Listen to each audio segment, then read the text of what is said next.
పయనిస్తుంది. ఇప్పటి పోలింగ్ రోజు పోలింగ్ అనంతరం జరిగిన హింసాకాండలో ప్రధానంగా మాచర్ల నియోజకవర్గం రాష్ట్ర వ్యాప్తంగా కాకుండా దేశవ్యాప్తంగా కూడా వార్తల్లోకి ఎక్కింది. మాచర్ల నియోజకవర్గంలో అక్కడ వైసీపీ అభ్యర్థి పిన్నెల్లి రామకృష్ణారెడ్డి 20 సంవత్సరాలు చేస్తున్న ఈ రోజు సుప్రీం శాసనం కూడా ఆశ్చర్యం వ్యక్తం చేయడమే కాకుండా అటువంటి దగ్గర కూడా తెలుగుదేశం పార్టీ ఈసారి జెండా ఎగరవేయబోతుంది. చివరి నిమిషంలో మాచర్లలో అక్కడ వెళ్లేందుకు వాతావరణం అనుకూలించకపోయినప్పటికీ జూమ్ లో చంద్రబాబు నాయుడు మాట్లాడితే అక్కడ జనం కేరింతలు కొట్టారు. దాదాపుగా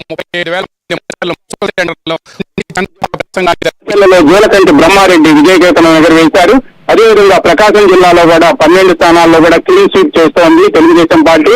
ఇక నెల్లూరులో కేవలం ఒక్క స్థానంలో మాత్రమే సర్వేపల్లిలో విజయం దోబూచులాడుతుంది. సోమిరెడ్డి చంద్రమోహన్ రెడ్డి వర్సెస్ కాకాని గోవర్ధన్ రెడ్డి మధ్య ఒక రౌండ్. అంటే ఇక్కడ తెలుగుదేశం పార్టీ సెంట్రల్ ఆఫీస్ అందుతున్న సమాచారం ప్రకారం వైసీపీకి అక్కడ కంచుకోటలుగా ఉన్న మండలాలు గ్రామాల్లో కౌంటింగ్ జరుగుతుంది. ఆ తర్వాత సోమిరెడ్డి చంద్రమోహన్ రెడ్డి అక్కడ విజయకేతనం ఎగురవేస్తారు అని చెప్తున్నారు. ఇదే సమయంలో చిత్తూరు జిల్లాలో చంద్రబాబు నాయుడు సొంత జిల్లాలో చిత్తూరు జిల్లాలో కూడా తెలుగుదేశం విజయదుందుభం మోగిస్తుంది.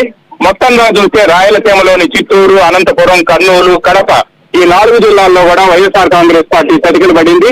గతంలో 52 స్థానాల్లో కేవలం 3 స్థానాలు మాత్రమే కుప్పం, హిందూపురం అండ్ ఉరవకొండ ఈ 3 స్థానాల్లో మాత్రమే తెలుగుదేశం పార్టీ గెలుచుకుంది. ఈసారి తెలుగుదేశం పార్టీ రాయలసీమలో కంచుకోటగా ఉండే వైసీపీ కంచుకోటగా ఉండే నియోజకవర్గాలను కూడా బద్దలు కొట్టి విజయకేతనం ఎగురవేస్తుంది. అదేవిధంగా ఉరవకొండలో పయ్యావుల కేసు ఇక్కడ తెలుగుదేశం పార్టీలో గానీ రాష్ట్ర వ్యాప్తంగా గానీ పయ్యావులు గెలిస్తే తెలుగుదేశం రాదు అని ఒక ఇది ఉంది. కానీ 1994లో ఆ రికార్డును బద్దలు కొట్టాడు పయ్యావుల కేసు. మళ్ళీ 2024 సంవత్సరంలో కూడా తెలుగుదేశం పార్టీలో ఉరవకొండలో పయ్యావుల కేసు గెలుస్తున్నారు. రాష్ట్రంలో తెలుగుదేశం విజయదుందుభి మోగించబోతుంది. దీంతో పాటు ఇక లోక్సభ స్థానాల్లో కూడా తెలుగుదేశం కూటమి విజయదుందుభి మోగిస్తుంది. తెలుగుదేశం పార్టీ కూడా అత్యధిక స్థానాలు దాదాపుగా 22 స్థానాలు కూడా గెలుచుకోబోతుంది. రాత్రి మీ డిబేట్ లో ఏదైతే కేకే సర్వేస్ చెప్పారో అతను చెప్పింది కూడా దాదాపుగా ఇప్పటి వరకు కూడా ఫిగర్ చేరుకుంటోంది.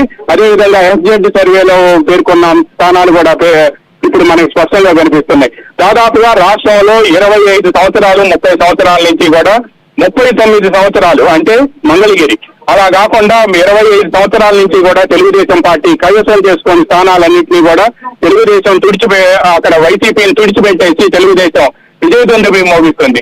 దీంతో పాటు జాతీయ స్థాయిలో కూడా ఎన్డీఏ అలయన్స్ లో ఉండే పార్టీల్లో తెలుగుదేశం పార్టీయే అత్యధిక స్థానాల్ని సింగిల్ గా గెలుచుకోబోతోంది. ఇప్పటి వరకు కూడా ఎన్డీఏ అలయన్స్ లో తెలుగుదేశం పార్టీకే అత్యధిక స్థానాలు వచ్చాయనేది ఫిగర్స్ చూస్తే మనకు స్పష్టంగా తెలుస్తుంది. వార్ రూమ్ లో కూడా అదే స్పష్టంగా కనిపిస్తుంది.